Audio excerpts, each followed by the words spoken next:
বিএনপির প্রতিষ্ঠাতা জিয়াউর রহমানের কবর জিয়ারত করেছে বিএনপির চেয়ারপারসন খালেদা জিয়া।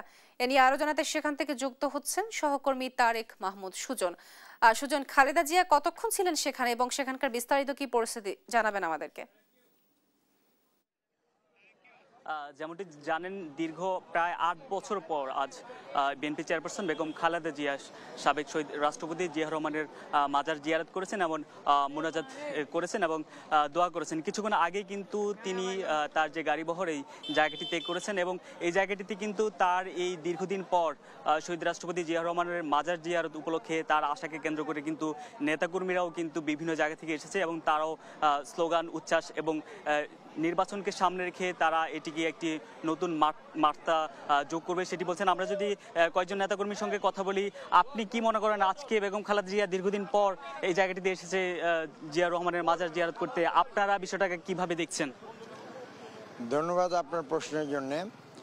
তো আমরা সবাই জানি যে বিগত 17 বছর ধরে যে ফ্যাসিস্ট শাসনামলে সবচেয়ে বেশি যে নির্যাতন অত্যাচার সহ্য করেছেন সেটা বললে আমি বলবো যে বেগম খালেদা জিয়া দেশমাতা বা দেশ নেত্রী, উনি এই সবচেয়ে বেশি অত্যাচারিত এবং নির্যাতিতদের মধ্যে একজন।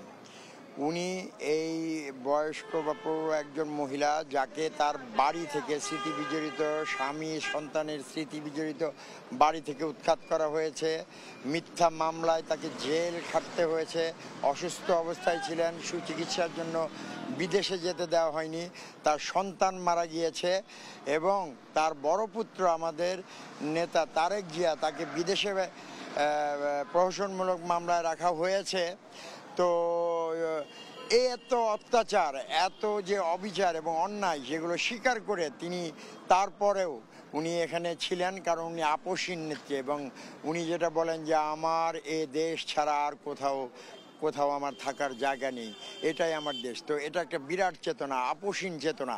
তো আজকে যখন উনি এসেছেন, নেতা নেত্রী বা কর্মীদের মধ্যে একটা আত্মিক সম্পর্ক থাকে, এটা যখন দেখা হয় এবং কর্মীরা বা আমাদের মতো যারা পরবর্তী পর্যায়ের নেতা যারা আছেন, তো তারা যখন দেখেন যে তাদের নেত্রী তারা উজ্জীবিত হন এবং সেই উজ্জীবন বা সেই যে স্পিরিটটা তখন কর্মীদের মাঝে এটা ট্রাভেল করে এবং পুরো দল তখন জেগে উঠে বা তাদের ভিতরে একটা কর্মস্পৃহা বা তাদের ভিতরে একটা উৎসাহ উদ্দীপনা এবং যে বাংলাদেশি জাতীয়তাবাদের আদর্শ যেটাতে আমরা বিশ্বাস করি সেটাকে এগিয়ে নিয়ে যাওয়ার একটা প্রেরণা তখন তাদের ভিতরে কাজ করে।